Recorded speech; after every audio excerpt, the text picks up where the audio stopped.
ஒருத்தனுக்கு ஒருத்திதான்ற கான்செப்ட் வந்து என் பொண்ணு புரிஞ்சுக்கிட்டு அதனால இவ இறந்துட்டான்னு நினைக்கிறப்ப எனக்கு ஒரு பக்கம் பெருமையா தான் இருக்குன்னு சொல்றாரு. பழமைவாதமான குடும்பம் அது. பிற்போக்குத்தனம் அதிகமா இருந்திருக்கு. அந்த பொண்ணுடைய குரல்லையுமே அந்த பிற்போக்குத்தனம் தான் இருக்கு. இன்னொரு வாழ்க்கையை என்னால அமைச்சிக்க விரும்பல அப்படிலாம் இருக்காதீங்கம்மா. போனா போறான் கண்ட குடிகாரனையும் கழிச்சல போயிலையும் கட்டிக்கிட்டு என்ன செய்ய போறீங்க? பைத்தியக்காரனோட எவ்வளவு நாள் வாழ்வீங்க? அதெல்லாம் அப்படிலாம் வாழணுங்கிற அவசியம் கிடையாது. இதுதாங்க சனாதனம், இதுதாங்க அன்டச்சபிலிட்டி, இதுதான் வர்ணாசிரமம், இதுதான் சொல்லுது. விதவை ஆகிட்டா முட்டையடிச்சு 3ஆம் பிழக்கடைன்னு ஒரு புத்தகம் இருக்கு, படிங்க. இதுனதே ஒரு பிராமண பெண் தான். பெருமைவாதத்துக்கு கீழே அவ்வளோ பேர் கமெண்ட்ஸ், சிறப்பு, மகிழ்ச்சின்னு. இதனுடைய எக்ஸ்ட்ரீம் தானே வந்து இந்த ஆணவ கொலைக்கெல்லாம் வழிவகுத்து மாற்றமே இல்லை. அங்கே போய் அந்த மருமகனை போய் 5 வாட்டி காம்ப்ரமைஸ் தானே பண்ணியிருக்கீங்க. 78 நாளில் 5 வாட்டி காம்ப்ரமைஸ் அதிகம் இல்லையா? ஆமாம். விஷயம் அந்த பெண்ணுக்கு ஒரு பிற்போக்குத்தனமான குடும்பம் இல்லைனாலே செத்துருக்காரு. குடும்பமே வேண்டாமா, அந்த 300 பவுன் நகையும் வேண்டாம், நீ வந்துரு. இல்லை, எனக்கு அந்த அப்பாவை பார்க்கும்போது இந்த பரியரும் பெருமாளில் காட்டின அப்பாங்க மட்டும் தான் தெரியாது. மான மரியாதையெல்லாம் அதில் இல்லை. மான மரியாதை கட்டி கொடுக்கல இருக்கு. மான மரியாதை உன் கல்வியில் இருக்கு, உன் பொருளாதாரத்தில் இருக்கு, நீ வாழற வாழ்க்கையில், நீ சமூகத்தில் எப்படி உன்னை ப்ரொஜெக்ஷன் பண்ணுறன்னு இருக்கு. ஒரு புறம் வந்து கட்டணும் போனவன் வீட்டில் வந்து செக்ஷுவலாவோ அவன் டார்ச்சர் பண்ணி வரதட்சணைக்கு கொடுமை பத்துறாங்க. அந்த கொடுமையிலேருந்து மீள்றதுக்கு அப்பா வீட்டுக்கு வந்தலான்னு பார்த்தா அப்பா வீட்டுக்கு வந்துட்டு அவர் வந்து ஏமானி வந்துட்டு நீ போய் வாழ வேண்டியதானே, வாழ வேண்டியா இருந்தால் ஊர்னா பேசுவோம் இப்படி பேசுவோம்னு சொல்லிட்டு 2 பக்கமே அந்த பெண்ணுக்கு டார்ச்சர் இருந்தால் நான் புரிஞ்சுக்கிறேன். அது ஒன்று மாற்றுக்கிறதே இல்லை. 2 பக்கம் 4 பக்கமும் டார்ச்சர் இருப்பாங்கல்ல. மத்தளத்துக்கு தான் தப்புக்கு ஒரு இடத்துல அடினா மத்தளத்துக்கு 2 பக்கம் அடிப்பாங்கல்ல. கல்யாணம் மேடையில் அவ்வளோ நகையை வைக்கிறது, அப்புறம் நகை காண போய் சொல்கிறது, அப்புறம் அஜித்குமார் மாதிரி அப்பாவை கொண்டு வச்சு கொள்வது தேவையாதெல்லாம். நீ ஒருத்தி தான் இருக்கா, இவ்வளோ கட்டி கொடுத்தா கடை முடிஞ்சு போச்சு. என்ன கடை முடிஞ்சு போச்சு? நீ இப்போ என்ன கடமையோட வளர்த்துட்ட? இப்போ என்ன கடமை செஞ்சு கொடுத்தா? கலெக்டர் ஆகி பார்த்துட்டியா? அதுவும் கடமை. ஐபிஎஸ் ஆகி பார்த்துட்டியா? ஒரு கடமை. சொல்லு, கௌரவமாக சொல்லு. ஒரு விஓ ஆகி பார்த்துட்டேன்னு சொல்லு, கடமை. நிம்மதி ப்ராப்பர்ட்டி மேனேஜ்மெண்ட், உங்கள் பழைய வீட்டை புதிய வீடாக மாற்றலாம் வாங்க. திருப்பூர் அவினாசி ரதன்யாவுடைய கேஸில் புதிய அப்டேட் வந்திருக்கு. குறிப்பாக அவங்களுடைய பெற்றோர்களுடைய பேட்டி நம்மளால் பார்க்க முடிஞ்சது. அவங்க அப்பா சொல்கிறாரு, என் பொண்ணு வந்து இறந்துடுச்சு, ஆனாலுமே வந்து ஒருத்தனுக்கு ஒருத்திதான்ற கான்செப்ட் வந்து என் பொண்ணு புரிஞ்சுக்கிட்டு அதனால் இவ இறந்துட்டான்னு நினைக்கிறப்ப எனக்கு ஒரு பக்கம் பெருமையாக தான் இருக்குன்னு சொல்கிறாரு. நமக்கு அந்த வார்த்தையை கேட்கும்போது கொஞ்சம் பயமாக இருக்கு, என்னடா இப்படி ஒரு வார்த்தை சொல்கிறாரேன்னு சொல்லிட்டு. எப்படி பார்க்குறீங்களே? அந்த பெண்ணுடைய இறப்புக்கு பிறகு அந்த பெண்ணுடைய இறப்பை வந்து அவங்க கொச்சைப்படுத்தக்கூடாதுன்னு கூட அவர் நினச்சிருந்துருக்கலாம். பட் அவர் சொன்ன அர்த்தம் வந்து 2 வழியாக புரிஞ்சுக்கலாம். அது புரிஞ்சுக்கிறவங்களோட மனநிலையை பொறுத்தது. ஒன்று, பழமைவாதமான குடும்பம். அது ரொம்ப பழமைவாதம், பிற்போக்குத்தனம் அதிகமாக இருந்திருக்கு. அந்த பொண்ணுடைய குரல்லையுமே அந்த பிற்போக்குத்தனம் தான் இருக்கு. இன்னொரு வாழ்க்கையை என்னால் அமைச்சிக்க விரும்பல அப்படிலாம் இருக்காதீங்கம்மா. போனா போறான் கண்ட குடிகாரனையும் கழிச்சல போயிலையும் கட்டிக்கிட்டு என்ன செய்ய போறீங்க? பைத்தியக்காரனோட எவ்வளோ நாள் வாழ்வீங்க? அதெல்லாம் அப்படிலாம் வாழணுங்கிற அவசியம் கிடையாது. உங்களுக்கு பிடிச்சவங்கன்னா மறுபடியும் வாழ்க்கை தேர்ந்தெடுத்து. நேற்று கூட ஒருத்தவன்கிட்ட பேசினேன். கல்யாணம் ஆகி 1.5 வருஷத்துல கணவன் இறந்துருக்கான். ஒரு குழந்தை இருக்கு. அந்த குழந்தை இன்னத்து வயசுக்கு வருது. ஆனா அந்த அவங்க அம்மாவே குழந்தை மாதிரி தான் இருக்கு. ஓகேயா? 2வது திருமணம் அப்போ பண்ணி வைக்கலையான்னு கேட்டேன். அதெல்லாம் நம்ம குடும்பத்துக்கு சரியா வராதுல்ல அப்படின்னு. என்ன நம்ம குடும்பம் ராஜராஜோட குடும்பம்? நீங்க அதெல்லாம் தவறான பிற்போக்குத்தத்தில் கற்பிக்காதீங்க. அந்த பொண்ணு சொச்ச இளமையோடு அப்படியே வாழணுமா? இதுதாங்க சனாதனம், இதுதாங்க அன்டச்சபிலிட்டி, இதுதான் வர்ணாசிரமம், இதுதான் சொல்லுது. விதவை ஆகிட்டா முட்டையடிச்சு 3ஆம் பிழக்கடைன்னு ஒரு புத்தகம் இருக்கு, படிங்க. 3ஆம் பிழக்கடை, பிழக்கடைனா வீட்டுக்கு பின்பக்கம் உள்ளதுப்பா. அதுல கிடக்கு அந்த புத்தகம். அது எழுதினதே ஒரு பிராமண பெண் தான். நம்மளோட நெருங்கிய தோழி தான் இதுல ஒர்க் பண்றாங்க சேனல்ல. அந்த வார்த்தை தவறான வார்த்தை, அது அப்படி சொல்லக்கூடாது நம்ம. பட் அதுக்கு பெருமைவாதத்துக்கு கீழே அவ்வளோ பேர் கமெண்ட்ஸ், சிறப்பு, மகிழ்ச்சின்னு. இந்த பிற்போக்குத்தனத்தை வந்து அவர் பிற்போக்குத்தனமா சொன்னாரா இல்லை என்ன சொல்றதுன்னு கேமராவுக்கு மட்டும் கொஞ்சம் டக்குன்னு கேமரா வச்சாலும் எல்லாம் பேசிட முடியாது. அதுதான் கரெக்டு தான். பல பேர் சொல்றான், என்ன பேசுறது, என்ன பெரிய விஷயம், பேசலாம். இல்லைண்ணா, இதனுடைய எக்ஸ்ட்ரீம் தானே வந்து இந்த ஆணவ கொலைக்கெல்லாம் வழிவகுத்து மாற்றமே இல்லை. பட் அந்த பிற்போக்குத்தனத்தினால தான் அந்த பொண்ணை இறந்துருக்குங்கிறத என்ன யாரும் உணரல. வீட்டுக்கு வந்துட்டு என்னப்பா அழைச்சிட்டு போனா அந்த மாப்பிள்ளை சரியில்லைப்பா, ஏன்னா நம்ம பிள்ளைய தொல்லை பண்ணிட்டு இருக்கான், நம்ம புள்ளதான் மிக்கிறான், அழைச்சிட்டு வந்துட்டுப்பா அப்படின்னு சொல்லணும். அவன் தான் பெற்றோர். இவங்க போய் அந்த மருமகனை போய் 5 வாட்டி காம்ப்ரமைஸ் தானே பண்ணியிருக்கீங்க. 78 நாளில் 5 வாட்டி காம்ப்ரமைஸ் அதிகம் இல்லையா? ஆமாண்ணா, அதுவும் கல்யாணம் உடனே 78 நாளில் 5 வாட்டி காம்ப்ரமைஸ் தேவையே இல்லையே. பணத்தை மட்டும் ஆசைப்படுற அந்த பேய்கள் குடும்பத்துக்கு ஏன் போய் இது பண்றீங்க? இதே வந்து ஃபர்ஸ்ட் ரவுண்டே தம்பி பாப்பா அவங்க மேலே கம்ப்ளைண்ட் சொல்லியிருக்கு, இன்னொரு முறை இருந்தால் நான் வந்து பேச மாட்டேன், நடக்கிறது வேற மாதிரி ஆகிடும். வேற மாதிரினா என்ன பண்ணுறீங்க? அப்படிதான் அவன் கேட்டிருப்பான். ஆமாம் ஆமாம், ஜெயிலில் பிடிச்சி போட்டுருவான், வரதட்சணை கம்ப்ளைண்ட் கொடுத்துருவேன், அவ்வளோதான். ரிமாண்ட் பண்ணிடுவேன் ம் அப்படின்னு இருக்கணும். ம். இல்லை அழைச்சிட்டு வந்து ரிமாண்ட் பண்ணியிருக்கணும். ம் அழைச்சிட்டு வந்து ரிமாண்ட் பண்ணியிருக்கணும். ம் ரெண்டு ஒரு நாளில் சில புரிதல்கள் இல்லாமல் சின்ன சின்ன சண்டைகள்லாம் எல்லா குடும்பத்தையும் நிகழும் தம்பி. ம். நம்ம எல்லாத்தையுமே பெருசாக்கி விடக்கூடாது. ம் எல்லாத்தையும் சின்ன விஷயத்தையும் பெருசாக்கணும்னா எல்லா ஃபேமிலி கோட்டை நம்பி வழியுது. ம் அவ்வளோ அல்ப காரணத்துக்காகவும் டைவர்ஸ் வர வேண்டியதில்லை. ம் ஆனால் ஒரு மென்டலி இவன் ஃபிட் ஆக மாட்டாங்கிறத நம்ம டிசைட் பண்ணணும்ல. ஆமாம் இவனோட ஜேர்னி பண்ண முடியும், ஆமாம் இவனோட ஜேர்னி பண்ண முடியாதுங்கிறத முடிவெடுக்கணும். ம் முதல் விஷயம், அந்த பெண்ணுக்கு ம் ஒரு பிற்போக்குத்தனமான குடும்பம் இல்லைனாலே செத்துருக்காது. நம்ம அப்பா வந்து நமக்காக கேட்பாரு, ம் நம்ம அண்ணன் தம்பி நமக்காக நிற்பான் ம் அப்படின்னா அது செத்துருமா? அது என்ன சொல்றது, இங்கே வந்து உங்களுக்கும் நான் பாரமாக இருக்க விரும்பலப்பாங்குது. ம் அந்த குரலை கேட்கக்குள்ள உங்க இருதயமே ஆடி போதுங்க. அப்படியே ஆமாம் ஆமாம். ஒரு ஒரு ஒரு பதுமையாக வளர்த்துருக்காங்க இல்லை குழந்தை. ஒருவேளை அவங்க வீட்டுக்கார வீட்டில் சண்டை போட்டு அவங்க அப்பா வீட்டுக்கு போயிட்டு இருந்தா கூட இவங்க வீட்டில் வந்து நீ ஏமா இங்கே வந்து அங்கேயே போயிருக்க வேண்டியது தானே, ஊரில் அசிங்கமாக எங்களை பார்க்குறாங்களே அப்படின்ற மாதிரி பேசியிருப்பாங்க. அது 5 முறை சொல்லியும் நீ கன்வின்ஸாக பண்ணியிருக்கீங்களே ஒழிய ஆமாம். ஒரு முறை கூட அந்த பெண்ணுக்கு ஒரு ஆதரவாக நீங்கள் நிற்கலை. ம் யாரங்க இங்கே தலைவனா ஒத்துக்குவான்? ம் உங்க தெருவுக்கு நீ தலைவனா இருக்கன்னா முதல்ல ம். அந்த தெரு மக்களுக்காக நீ நின்னாதான் எங்க தலைவன் தெரிஞ்சுக்கோ. ம் ஒரு பிரச்சனை வந்தா இப்போ உன்னை இப்போ ஒரு தெருவில் பிடிச்சி படார அடிச்சிடறான்னா ம் அப்படி தப்பா இருப்பாங்க, அனுசரிச்சு போப்பான்னு. நீ எப்போ தலைவனாவ? ம். அனுசரிச்சு போறதுக்கு அவனே தான் போய்க்குவானே, உன்னிட்ட வந்து நிற்கிறான் அவன். ம் ஒரு வக்கீல் இருந்து என்கிட்ட சொல்றான், சார் என்ன நம்பி நேற்று அடிச்சானுங்க, வா ஏதாவது நடவடிக்கை எடுத்தா தானே நம்பி வருவான். ஆமாம். அப்படிதான் தம்பி அடிப்பாங்க ஏரியாவில், வாங்கிக்கணும் தம்பி. இப்படிலாம் எதிர்த்துல வரக்கூடாது. அது உங்ககிட்ட வர என்கிட்ட வர வேண்டியது இல்லையே, ஆமாம். பெற்றோர்கள்ட்ட வர வேண்டியது இல்லையே. ஆ முதல்ல அது நம்பிக்கை வேணும் இல்லைங்க. ஆஹா. எனக்கு ஒண்ணுன்னா எங்க அப்பா கேட்பாருங்கிற நம்பிக்கை வேணும். ஆ ஆ ஆ.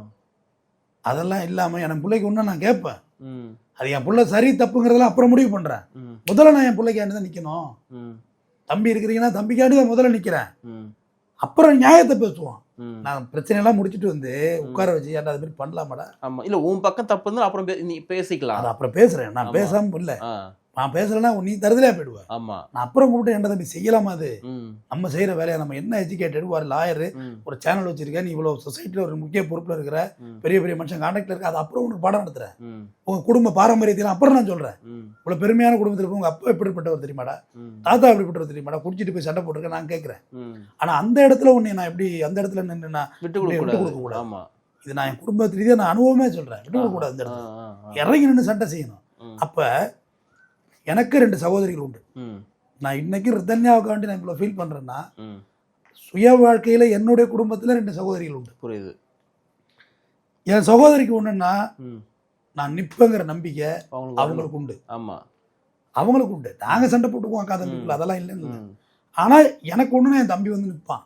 ம் ம் கேள்விப்பட்டாலே போதும் ம் அவன் வந்து நிற்பான். ம் சமரசம் இல்லாம சண்டை செய்வான். ம் அந்த நம்பிக்கை என் சகோதரிகளுக்கே உண்டு. ம் அது எப்படி அந்த நம்பிக்கை உண்டுன்னா, ம். அதை நான் ஆமா. ஏற்படுத்தி பண்ணி வச்சிருக்கணும். ஆமா ஆமா. அக்கா ஐயோ சண்டே அக்கா நீ பார்த்துக்கா அப்படின்லாம் ஓடனா எப்படி வரும்? வரமாட்டோம். அந்த நம்பிக்கையை சகோதரிகளுக்கு ஊட்டுறது யாரு? நான் ஊட்டணும். நம்ம நடத்தை தானே அதை முடிவு நம்ம பண்ணணும். நடத்தை, ஆமா. நம்ம நடத்தை. ம் ம் இப்ப என் சகோதரி அடுத்தது தான் ம் எங்க அக்கா மாமா. ம் எங்க ஊர்ல அத்தான் அக்கா மாமா. ம் ம் என் சகோதரிக்கு அடுத்தது தான் எங்க அக்கா பிள்ளைங்க. ம் என் சகோதரிக்கு அடுத்தது தான் எங்க சகோதரியோட குடும்பம். ம் என் சகோதரிக்கு அடுத்தது தான் எங்க அக்காவோட மாமனார் மாமியார். ம் என் சகோதரிக்கு அடுத்தது தான் அவங்க நாத்தனா, அவங்க சொந்தங்கள். ம் ம் எல்லாமே என் சகோதரிக்கு அடுத்தது தான். ம் முதல்ல இவ தான் என் சகோதரி. ம் அதனை தொடர்ந்த உறவுகள் தான் இந்த பின்னாடி வந்த பாயிண்ட்ஸ் எல்லாமே. ம் ஆனா அந்த உணர்வை இவங்க ஏற்படுத்தியிருக்காங்களா ரிதன்யா மேட்டர்ல? இல்ல. நீதாம்மா என் பொண்ணு, ம் உன்னை தாண்டி வேற எனக்கு என்ன இருக்கு? ம் அந்த குடும்பமே வேண்டாமா, அந்த 300 பவுன் நகையும் வேண்டாம், ம் நீ வந்துரு. இல்லை எனக்கு அந்த அப்பாவை பார்க்கும்போது இந்த பரியரும் பெருமாள்ல காட்டின அப்பாங்களும் தான் தெரிறாரு. ஒரு மாதிரி குடும்ப கௌரவம் பெருமை இப்படி பார்க்கக்கூட நபரோன்ற மாதிரி தெரியும். Barrier Perumal entire different. அது ஒரு சாதிய ரீதியான படங்கள். இல்லைண்ணே நான் வந்து எதனால சொல்றேன்னா அந்த குடும்ப கௌரவம் பெண்கள்லாம் இப்படிதான் இருக்கணும், கல்யாணம் பண்றது தான் அவங்க கடமை, நீ அங்கதான் போய் வாழணும் அப்படின்ற மாதிரி ஒரு மென்டாலிட்டி உள்ள ஒரு அப்பா மாதிரி தான் இருக்காரோன்னு கேட்குறேன். அந்த அது என்டையர் வேற, இது என்டையர் ஃபேமிலி. நம்ம அந்த அளவுக்கு எக்ஸ்ட்ரீம் லெவல் போலண்ணே. பட் இந்த குடும்ப கௌரவம் பாரம்பரியம் நம்ம மானம் என்ன போறது அப்படின்னு நினைக்கக்கூடிய ஒரு நபரோன்னு நினைக்கிறேன் நான் சொல்றேன். ஏமா இது நிறைய இடத்துல இந்த பிரச்சனைகள் இருக்கு. ம் குடும்ப மான மரியாதையெல்லாம் அதுல இல்ல. ம் மான மரியாதை கட்டி கொடுக்கல இருக்கு. ம் மான மரியாதைங்கிறது உன் கல்வியில இருக்கு, ம் உன் பொருளாதாரத்துல இருக்கு, நீ வாழற வாழ்க்கையில நீ இருக்கு. சமூகத்துல எப்படி உன்னை ப்ரொஜெக்ஷன் பண்றன்னு இருக்கு. ம் ஏங்க பெரிய பெரிய சாதித்த தலைவர்லாம் கோடீஸ்வரனா? இல்ல. பாரதியார் கோடீஸ்வரரா? ம் பாரதியார் பார்ப்பனர் தாங்க, அவர் கோடீஸ்வரரா? இல்ல இல்ல இல்ல. மந்திரம்லாம் ஓத தெரியும் பாரதியாருக்கு, ம் 18 மொழி தெரியும், செப்புடையால் மொழின்னாரு, ம் ஏழையா தானே இருந்தாரு. ம் கார்ல் மார்க்ஸ் கோடீஸ்வரரா? ஏழை தானே. ம் சொல்லுங்க, நான் ஏழை தலைவர்களே சொல்லுங்க, எல்லாரையும் சொல்லுவேண்ணா. எல்லாருமே நீங்க காமராஜர்ல இருந்து எல்லாம் ஏழை தலைவர் தான். தான் சொத்துக்களை எல்லாம் பொதுமக்கள் எழுதி கொடுத்த பசுமை முத்துராமலிங்கர் யார் ஏழையா தானே இருந்தாரு. இல்ல இன்னைக்கு கருணாநிதி அவருடைய குடும்பம் பெரிய குடும்பம் இல்லைன்னா அவர் வரும்போது எப்படி வந்தாரு? அது ரொம்ப எல்லாருமே ஏங்க ஒரு ஒடுக்கப்பட்டவனுக்கு தாங்க தெரியும் நமக்கு என்ன பிரச்சனை இருக்குன்னு. இப்போ பேனின் சொல்லர்ஸ் பண்ணுற கொண்டு கொடுத்தீங்கன்னா பிரச்சனை தெரியாது. அப்போ ஒரு குழந்தைய கல்யாணம் பண்ணி கொடுக்குறீங்க. கல்யாணம் பண்ணி கொடுக்கக்குள்ள அந்த குழந்தைக்கு என்ன பிரச்சனை இருக்கும்? பிரச்சனைனா யார்கிட்ட சொல்லும்? அது அப்பா அம்மாட்ட தான் சொல்லும். ஆமாம். அப்பா அம்மா நீ கவலைப்படாதம்மா, நீ இங்கே இரு, வர்றப்ப பசிக்கும். அப்போ அதுக்காக அரைக்கண்டா குடும்பத்தை பிரித்து விட்றாதீங்க. அதையும் சொல்கிறேன். சின்ன சின்ன சண்டைகளை எல்லார் வீட்லையும் இருக்கும், அதை பேசி சமாளிச்சுக்கலாம். சண்டை வர்றது எல்லாமே சாதாரண விஷயம் தான். எல்லாரும் நண்பர்கள்லாம் ஒன்றா அப்படியே ஒன்றா இருக்கும். கிடையாது, நாங்கள் டெய்லி கூட சண்டை போட்டு போயிட்டு ஒன்றா சேர்ந்து போகலாம். அப்போ அப்பா மட்டும் நம்ம சண்டை போடுறது இல்லையா? எல்லார்கிட்டையும் சண்டை. அப்பா மட்டும் நம்ம பெற்றவங்க தான், 3 வயசுல மூத்தவங்க, அவங்கள்ட்ட நம்ம வம்பளுக்கிறது இல்லையா? எல்லாமே இருக்கும். ஆனால் இது போன்ற torture, sexual torture, mental abuse, நகை காண்டி வம்புழுக்கிறது, இதெல்லாம் வந்து நீங்கள் அவங்களோட ட்ராவல் பண்ண முடியாது. ஒரு புறம் வந்து கட்டணும் போனவன் வீட்டில் வந்து செக்ஷுவலாகவோ அவன் டார்ச்சர் பண்ணி வரதட்சணைகளை கொடுமைப்படுத்துறாங்க. அந்த கொடுமையிலேருந்து மீள்றதுக்கு அப்பா வீட்டுக்கு வந்தலான்னு பார்த்தா அப்பா வீட்டுக்கு வந்துட்டு அவர் வந்து ஏமானி வந்துட்டு நீ போய் வாழ வேண்டியதானே, வாழ வெட்டியாக இருந்தால் ஊர்னா பேசுவோம் இப்படி பேசுவோம்னு சொல்லிட்டு 2 பக்கமே அந்த பெண்ணுக்கு டார்ச்சர் இருந்தால் நான் புரிஞ்சுக்கிறேன். நீங்கள் எப்படி பார்க்குறீங்க இதை? அது ஒன்றும் மாற்றுக்கிறதே இல்லை. 2 பக்கம் 4 பக்கமும் டார்ச்சர் இருப்பாங்கல்ல. மத்தளத்துக்கு தான் தப்புக்கு ஒரு இடத்துல அடினா மத்தளத்துக்கு 2 பக்கம் அடிப்பாங்கல்ல. ஆமாம். ஒன்று அங்கே நமக்கு ஆறுதல் இருக்கணும், இல்லை இங்கே ஆறுதல் இருக்கணும். ஒன்று அப்பாவோட வசதியாக இருக்கணும், இல்லை கட்டினவோட வசதியாக இருக்கணும். 2 பேரும் பணக்காரனாக இருக்க வேண்டாம், 2 பேரும் ஏழையாக இருந்தாலும் வாழ முடியாது. ஏதாவது ஒரு இடத்துல நமக்கு ஒரு ஆறுதல் இருக்கணும். ஒரு மாமனார் விட்டுனா ஒரு சப்போர்ட் இருக்காங்கன்னா 100 கோடி பணம் கட்டிருக்காங்க பிஸ்னஸ் பண்ணுறதுக்கு. எவ்வளோ பெரிய கோடி சொன்னா இருந்தாலும் தர்றோம்னு சொல்லி கல்யாணம் பண்ணியிருக்காங்க பாருங்க. சரி 78 நாள் தான் தராமல் எங்கே போட போகிறாங்க? இப்போ திருமணங்கள்லாம் பெருமையாயிட்டு தம்பி. ஒரு கல்யாண பத்திரிக்கை வந்து தம்பி 5000 6000லாம் இருக்குது தம்பி. 1.5 லட்ச ரூபாய்க்கு ஒரு பத்திரிக்கை பார்த்து 1.5 லட்சம் ஒரு பத்திரிக்கை இங்கே இருக்கு. ஒரு பத்திரிக்கை 1.5 லட்ச ரூபாய் இருக்கு. நான் காட்டுறவா பொய்க்கா இல்லை, இனி இதுலேயே அமேசான்லேயே போடி இருக்கு. கோல்டு ஃப்ரேம்லாம் வச்சு 1.5 லட்சம். எதுக்குடா அவ்வளோ உண்டு? எதுக்குடா இது? செய்தி தானேடா. நானும் இவனை கல்யாணம் பண்ணி போகிறேன், செய்தி தானே இது. இப்போ இறப்பு இருக்குல்ல, இறப்பு சாவு, அதெல்லாம் பந்தா போயிட்டு ரோடு பூரா மாலையை போட்டு குட்டி விட்டு தூக்கி வீசிட்டு பெரிய பெரிய வண்டியில் வந்து அதெல்லாம் பிரம்மாண்டமாக போயிட்டு எல்லாமே கிராண்டு. கல்யாணம் மேடையில் அவ்வளோ நகையை வைக்கிறது, அப்புறம் நகை காண போய் சொல்கிறது, அப்புறம் அஜித்குமார் மாதிரி அப்பாவை கொண்டு வச்சு கொள்வது தேவையா? அதெல்லாம் கொஞ்சமாவது நம்மளோட கௌரவம் என்பது நான் தான் சொல்லுவேன் தம்பி. நான் சில இடத்துல இப்போ ஒரு ரீசெண்டாக ஒரு இடத்துக்கு போனேன், பெரிய ஹோட்டல், ராஜ் ஹோட்டலுக்கு போயிருந்தேன். ஆக்சுவலாக நியூஸ் செவனில் டிபேட், எனக்கு டிபேட் பிடிச்சிட்டு அப்படியே பின்னாடி திரும்பினா ராஜ் ஹோட்டல் வந்துடும், நியூட்டனில் வந்துடும். இப்போ உண்மையில் இருக்கு. அப்போ நான் ஜாவா பைக் வச்சிருக்கேன், அது நல்ல விலை உயர்ந்த பைக்கு தான். சரி, போயிட்டு அங்கே நண்பன் கேட்டான், என்ன மச்சா காரில் வரவன் பைக்கில் வந்திருக்கேன் அப்படின்னு. அவனும் வழக்கறிஞர் தான். நான் சொன்னேன், ஏன்டா எனக்கு இல்லாத மரியாதை தகரடா போக்கடா இருக்க போகுது. நான் ஆட்டோவில் வந்தானே எதில் வந்தானடா, நான் வந்திருக்கேன் தாஜ் ஹோட்டலுக்கு, உன்னோட கெஸ்ட்டாக நான் வந்திருக்கேன். ஆமாம், நீ என்ன ரெஸ்பான்ஸ் பண்ணா போதும். தாஜ் ஹோட்டல்காரன் யாரா அவன்? சம்பளத்துக்கு வேலை பார்க்குறோம், என்ன எதுக்கு மதிக்கணும்? நான் நடந்து கூட போவேன், சரிதானே? அப்போ அது அந்த புரிதல் வேணும்ல இங்கே. ஆனால் அப்படி இல்லை, கெத்து எல்லாத்துலேயும் கெத்து. தலைமுடி வெட்டுறதுல கூட அங்கே போய் வெட்டுவேன், இங்கே போய் வெட்டுவேன், சட்டை வெளுக்கிறது எல்லாமே, எல்லா மேனரிசமும் கெத்து கெத்து கெத்து கெத்து தான், எல்லாம் கெத்து தான். செல்ஃபோனில் கெத்து, ஆப்பிள் ஃபோன் வச்சுக்கிட்டு அந்த டோனை கூட மாற்றக்கூடாது, ஆப்பிள் ரிங்டோன் அந்த அளவுக்கு பேக் கேஸ் அப்படியே தெரியணும், தெரியணும், கேஸ் தெரியணும், எல்லாத்துலேயும் கெத்து. கெத்து பார்த்தா வெத்தா போக வேண்டியதான். இந்த பொண்ணுக்கு ஒரு சின்னதாக ஒரு பற்றுதல் இருந்ததா செத்து போயிருக்காது. அந்த பெண்ணை பெற்றவர்கள் உங்கள் பெண்ணுக்கு பற்றுதல் கொடுங்க. கட்டி கொடுத்துட்டா ஒரு கடமை முடிஞ்சு போச்சு. இந்த ஒருத்தி தான் இருக்கா, இவளை கட்டி கொடுத்துட்டா கடமை முடிஞ்சு போச்சு. என்ன கடமை முடிஞ்சு போச்சு? நீ இப்போ என்ன கடமையோட வளர்த்துட்ட? இப்போ என்ன கடமை செஞ்சு கொடுத்தா? கலெக்டர் ஆகி பார்த்துட்டியா? அதுவும் கடமை. ஐபிஎஸ் ஆகி பார்த்துட்டியா? ஒரு கடமை. சொல்லு, கௌரவமாக சொல்லு. ஒரு விஓ ஆகி பார்த்துட்டேன்னு சொல்லு, கடமை. ஆமாண்ணா, கட்டி கொடுக்குறது ஒரு கடமையா? அது இல்லைனாலும் எடுத்துட்டு ஓட போகுது ஒருத்தங்க. ஏம்மா உன் அப்பனால கட்டியெல்லாம் கொடுக்க முடியாது, காசு இல்லை, நீயே பார்த்து ஏதோ ஒன்று லைஃப்பை செட்டில் பண்ணிங்கன்னா அது படிச்சிருந்தா நல்லா அப்பலே கல்யாணம் பண்ணிட்டு போகுது. ஏங்க எவ்வளோ பேர் லவ் மேரேஜ் பண்ணவங்க நல்லா இல்லையா? நல்லா இருக்காங்க. எவ்வளோ அரேஞ்ச் மேரேஜ் ஃபெயிலியர் ஆகலையா? ரத்தன்யா மாதிரி ஃபெயிலியர் ஆகலையா? எல்லாத்துலேயும் எல்லாமே இருக்குது.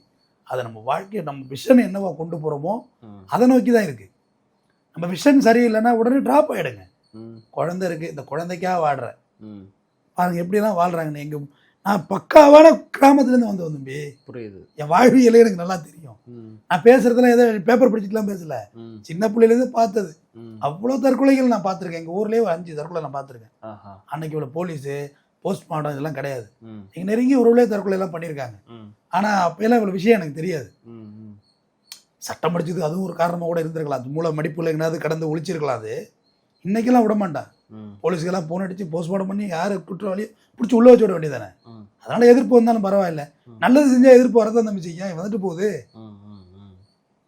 மகாத்மா காந்தி இருக்கார், சுதந்திர போராட்ட தியாகி. ம். அவர் வெள்ளக்காரண்டாச்சும் நல்ல ஜெனரல் பொறுப்பு வாங்கிட்டு ஜாலியாக இருந்திருக்கலாமா இல்லையா? ஆமா. எதுக்கு அந்த கிழமை அப்படியே கஷ்டப்பட்டான் சொல்லுங்க. ம். வஉசி எதுக்காக கஷ்டப்பட்டாரு? ம். சுதந்திர போராட்ட தியாகிகள் சொல்கிறேன், ம். எல்லார் பேரும் சொல்லலாம், நேரம் இல்லை. இப்போ ஒரு போராட்டி நல்ல பேர், நல்லதுக்கு போராடி கெட்ட பேர் வாங்கினா பரவாயில்லைங்க, ம். நடந்துட்டு போகுதுங்க. ம். ம். இல்லைன்னா கெட்ட பேர் நல்ல பேர் கொடுக்கணும், அவார்டாக கொடுக்குறான். ம். சமுதாயத்தில் எல்லாரும் இந்த செய்ய வேண்டிய விஷயம் தானேங்க. ம். ரத்தன்யா போன்ற பாப்பாக்களுக்கு என்னோட அருமை சகோதர சகோதரிகளே, என்னோட சகோதரருக்கு சொல்கிறேன், உன்னோட வாழ வர்றவா அவன் நமக்கு எவ்வளோ கனவுகளோட வாழ வருவா. சில பைத்தியம் கடையும் இருக்குது, டாக்ஸிக் இருக்குது, நான் இல்லைன்னு சொல்லலை. அதை எல்லாத்தையும் நீ ஒருத்தவங்க ஒரு மாதிரி மென்டலி பண்ணுறாங்கன்னா அவங்களுக்கு தேவை மருத்துவம். அவங்கள அடிக்காதீங்க, அவங்கள குடும்பத்தை விட்டு தள்ளி வைக்காத. நல்ல சைக்காட்ரிஸ்ட் டாக்டர் அடிச்சுட்டு போனாலே மருத்துவம் பண்ணலாம். ம். எல்லாம் ஜிம்முக்கு போய் உடம்பு ஏற்றுறோம்ல, ம். மென்டலி எவ்வளோ பெரிய ஃபிட்டாக இருக்கும் சொல்லுங்கள். ஆமா. சின்னவனுக்கு ஒரு பிரச்சனையை கொடுக்குறேன், ம். அதை ஃபேஸ் பண்ணி வெளில வர்றதுக்கு எவ்வளோ சிரமப்படுறான். ம். அதுக்கு தான் எல்லாரும் வக்கீலாக ஆரம்பிச்சிட்டாங்க. ம். இதில் வந்து ஒரு மாரலாக ஒரு தைரியம் இருக்கும். ம். சம்பாதிக்கிறோமோ இல்லையோ அது இல்லை, ம். ஆனால் மாரல் தைரியம் இருக்கும். ம். அதனால் பெண்களும் சொல்கிறேன், சின்ன சின்ன குடும்பத்தில் உள்ள பிரச்சனைகள்லாம் டிவோர்ஸ் கட்டு வக்கீல்கிட்ட எல்லாம் வராதிங்க, அதெல்லாம் தேவையில்லாது. நீங்கள் கொஞ்சம் அனுசரித்து போகிற பிரச்சனைகள் இருக்கும். அனுசரித்து போகிறதுனா நேரத்துக்கு சாப்பாடு செய்ய மாட்டாங்க, அந்த மாதிரி விஷயங்கள்லாம் பேலன்ஸ் பண்ணுங்க, தப்பு இல்லை. ம். ஆனால் டாலரேட்டே பண்ண முடியாத விஷயங்களோட ட்ராவல் ஆகாதீங்க. ம். யார் ஆணும் சரி பெண்ணும் சரி, ஆமா. நான் இருவருக்கும் தான் பேசுகிறேன். ம். ஆண்களும் இப்போ சைக்கோ கொள்ளையில் குடும்பம் நடத்த முடியாது. கரெக்டு தான். ஒரு நாளைக்கு லட்ச வாட்டி ஃபோன் அடிக்கிறது, ம். எங்கே இருக்கேன்னு ஒரு நாள் இங்கே இருக்கேன்னு சொல்லி ம். பஸ்ஸுக்கு கீழே பூந்துருவான், தலையை வச்சுருவான். ம். ஃபோன் எடுத்து பேசினா என்ன ஆகும் அவங்க கதை? ஆமாண்ணா, கரெக்டு தான். டென்ஷன் ஆகிடும். எங்கே இருக்க அம்மா, அதே மாதிரி பொண்டாட்டிட்டு போய் சொல்லாதீங்க, ம். உண்மையை சொல்லுங்கள். அம்மா வணக்கம், நான் பாரில் குடிச்சிக்கிட்டு இருக்கேன், நான் வர்றதுக்கு 11 மணி ஆகும், நண்பர்களோட ஃப்ரைட் ரைஸ் எதுவும் சாப்பிட்டு வந்துடுறேன், ம். நீ கதவை சாத்திட்டு தூங்கு, ம். ஷூவில் சாவி இருக்குல்ல, என்கிட்ட ஒரு கீ இருக்குது, ம். நான் திறந்துட்டு வந்து தூங்குறேன், ம். நன்றி இரவு வணக்கம் அப்படின்னு சொல்லிட்டு வைக்க தைரியம் இல்லைன்னா குடிக்காத. ம். எது குடிக்கிற நீ? பொய். பொண்டாட்டியா பொண்டாட்டி இந்த வந்துட்டோமா எதுக்கு போய் சொல்கிற? ம். குடிச்சுன்னா உடம்பு பாழாகும், நீ ஆக்சிடென்ட் ஆகி சாவ, போலீஸ் 10,000 ஃபைன் போடும், அப்புறம் கொண்டு வச்சு உரிச்சு கொண்டாலும் கொள்ளும். சொல்லமுலாம் குடிக்காத. ம். அதேமாரி பெண்கள், எங்கள் அப்பா வீட்டுக்கு அடுத்த வாரம் போகணும், ஒரு வாரத்துக்கு முன்னாடியே சொல்லுங்கள், ம். எங்கள் அப்பா வீட்டுக்கு அடுத்த வாரம் போவோம்னு சொல்லுங்கள். ம். போகிறேன் செய்ய போகிறேன் என்ன பிடிக்காது ஆண்களுக்கு, புரியுது. அவன் ஈகோவை டச் பண்ணுவான். போலாம் வாங்க. போகலாங்க, ஒரு 2 நாள் இருந்துட்டு வருவாங்க, ம். அப்பா கூப்பிட்டாரு, திருவிழாவும் வருதாமா. ம். அன்பு தாங்க ஜெயிக்கும், அன்பா சொல்லுங்க. ம். யாரை வேணுமோ கொண்டு வாங்க, கொத்துற நல்ல பம்பையும் கொண்டு வாங்க மாட்டீங்க, நேரம் விற்பாட்டு ம். 5 நிமிஷம் பேசி அந்த பாம்பு தைக்கும் பாக்கெட்டில் போட்டு போயிடுவான். அன்பு ம். அதிகாரம்லாம் இங்கே ஜெயிக்காது, ம். அதெல்லாம் ஒரு காலம். ம். நீங்களாம் எல்லாருக்கும் எல்லாம் தெரியும் தம்பி, எல்லாருக்கும் கத்தி எடுத்து வெட்டுவான். ம். உனக்கு தேவைப்பட்டாரு கொலை பண்ண மாட்டியா, எல்லாருக்கும் தைரியம் இருக்குல்ல. ம். அப்போ சரி லீவ் இல்லையாம்மா ஆஃபீஸில் அப்படின்னா, உண்மையிலே லீவ் இல்லைன்னா சரிங்க பரவாயில்லைங்க இன்னொரு நாள் போய்க்கோன்னு சொல்லுங்கள், அவன் எப்படியாவது லீவ் வாங்கிட்டு வந்துடுவான். கண்டிப்பா. உன் ஆசையை அவன் நிறைவேற்றுவான். கண்டிப்பா. ஆமா. ஏங்க ரொம்ப மன அழுத்தமாக இருக்குது, ம். ஒரு சினிமாவுக்கு போமா இந்த வாரத்தில் ம். அப்படின்னு ஒரு வாரத்துக்கு முன்னாடி சொல்லு, ம். அவன் உன்னை அழைச்சிட்டு போவான். ம். இப்போ படத்து வரியா இல்லையா, நீ இப்போ எங்கே இருக்க நீ முதல்ல, அவன் ஆஃபீஸில் திட்டு வாங்கிட்டு இருப்பான் மேனேஜர், கரெக்டு தான். வைடி சனியனை ம். வர்றா சினிமாவுக்கு. ம். இது மாதிரி சின்ன சின்ன விஷயங்கள் கசப்புகள் அதிகரிச்சா வாழ்க்கை பிரிஞ்சிடும். ம். ம். அதே மாதிரி கணவனும் சொல்கிறேன் பொண்டாட்டிகிட்ட, ம். அடுத்த வாரத்தில் எங்கேயாவது ஒரு வெளில போயிட்டு வரலாமடி, மென அழுத்தமாக இருக்குது போயிட்டு வருவோமா அப்படின்னு கேளுங்க, அவங்களோட கன்சென்ட்டை கேளுங்க. ம். ஒரு கணவன் தனக்கு பாலியல் இச்சை தேவைப்பட்டால் எத்தனை முறை வேணுமோ மனைவியை கூப்பிட்றான். ம். ஆனால் மனைவி தனக்கு ஒரு பாலியல் இச்சைனா கணவனை கூப்பிட முடியுதா ம். இந்த சொசைட்டியில்? இதுக்கு மட்டும் பதில் சொல்லுங்க. இல்லை தானே. இல்லை. ம். அப்போ அதுவே பெரிய அடிமைத்தனம் தானே, பெண் அடிமைத்தனம் தானே. ஆமா. அப்போ ஒரு எல்லாமே மியூச்சுவலாக இருக்கணும். ம். ஒரு குழம்பு வைக்கிறதுல கூட நின்று காய்கறி வெட்டி கொடுங்க கணவன்மார்கிட்ட, ம். ம். உப்பள்ளி போடுங்க, அந்த குழம்பு நல்லா இல்லைனாலும் பாராட்டுங்க, கன்றாவியாக இருந்தால் கூட ம். சூப்பராக இருக்குன்னு சொல்லு. நமக்கா எழுந்து அவன் சோறு வடித்து குழம்பு வச்சு கையெல்லாம் தீக்காயங்கள் சூடு இல்லாத பெண்கள் யார் இருக்கா? இட்லி தூக்குறாங்க, டக்குன்னு ஆவி அடிச்சிடும். ம். எண்ணெய் பொரிக்கும் போது எவ்வளோ உண்டு படும். எல்லாம் படுறாங்கல்ல. ம். அப்போ அவங்களுக்கு நல்லா இருக்குன்னு பாராட்டுங்க, ம். நல்லா இல்லைன்னு சொல்லாதீங்க. ஒருத்தர் பாராட்டுங்க, அது ரொம்ப நல்லா இருக்குங்க. ம். ஏங்க இந்த சட்டையில் உண்மையிலே சூப்பராக இருக்கீங்கன்னு சொல்லுங்களேன், ம். அன்னைக்கு ஃபுல்லாக அவன் அப்படியே மலைப்பாயுத மாதவன் மாதிரி சுற்றிட்டு வருவான். உண்மை உண்மைதான், கரெக்ட். சைக்காலஜிக்கலாக சொல்கிறேன், நான் ஒன்று இல்ல, இல்ல, மிகைப்படுத்தி சொல்லலை, அனுபவத்துல இருந்து சொல்றீங்க. அனுபவம் தான். ஆ. ஏங்க இந்த சட்டை நல்லா இருக்கு, ஃபிட்டா இருக்குங்க, சேனலில் கிளம்ப போறேன், ஏங்க சட்டை கேட்டுங்க, என்ன மஞ்சளா தெரியுது, புது சட்டையை மாட்டிட்டு போங்கன்னா அது ஒரு மகிழ்ச்சியா இருக்கும். அதை எடுத்துட்டு ஆமா கிழிச்சா சேனல்ல போய் பேசி என்ன ஆக போகுது, வெறுப்பாகவும் இரிட்டேட் ஆகும். அது ஒரு பொண்டாட்டி கட்டிருக்க மொக்க புடவையா இருந்தா கூட அருமையா இருக்கு அந்த புடவைன்னு சொல்லுங்க. ஏங்க எவ்வளவோ போய் சொல்றோம், தொழிலுக்காக பிசினஸுக்காக வேண்டி எவ்வளவோ போய் சொல்றோம், பிசினஸுக்காக கொஞ்சம் கூட தகுதியே இல்லாதவன சாருன்னு நம்ம சொல்றது இல்லையா? சொல்லுங்க. கரெக்டு தான். நான் வர வேண்டிய வாங்க சார் வணக்கம் உட்காருங்க தம்பி வாங்க, தொழிலுக்காக பேசுறது இல்லையா? அது உன் குடும்பத்துக்காக பேசிட்டு போயேன், வெளில பேசுற 10% போய் குடும்பத்துக்கு 1% பேசிட்டு போயேன், குடும்பமாவது நிம்மதியா இருக்கும். தற்கொலை எதுக்கும் தீர்வல்ல, அது இன்னொரு பிரச்சனையின் ஆரம்பம். இப்போ உங்க அப்பாவுக்கு அம்மாவுக்கு பொண்ணு இல்லாமல் போயிட்டா அவங்க எல்லாம் ஜெயிலுக்கு போயிட்டாங்களா, அது இன்னொரு அத்தியாயத்தை ஆரம்பிக்கும். இதற்கும் தற்கொலை தீர்வாகாது, கொலையும் தீர்வாகாது. பிறகு ஒரு நல்ல சந்தர்ப்பத்தில் சந்திப்போம். நன்றி.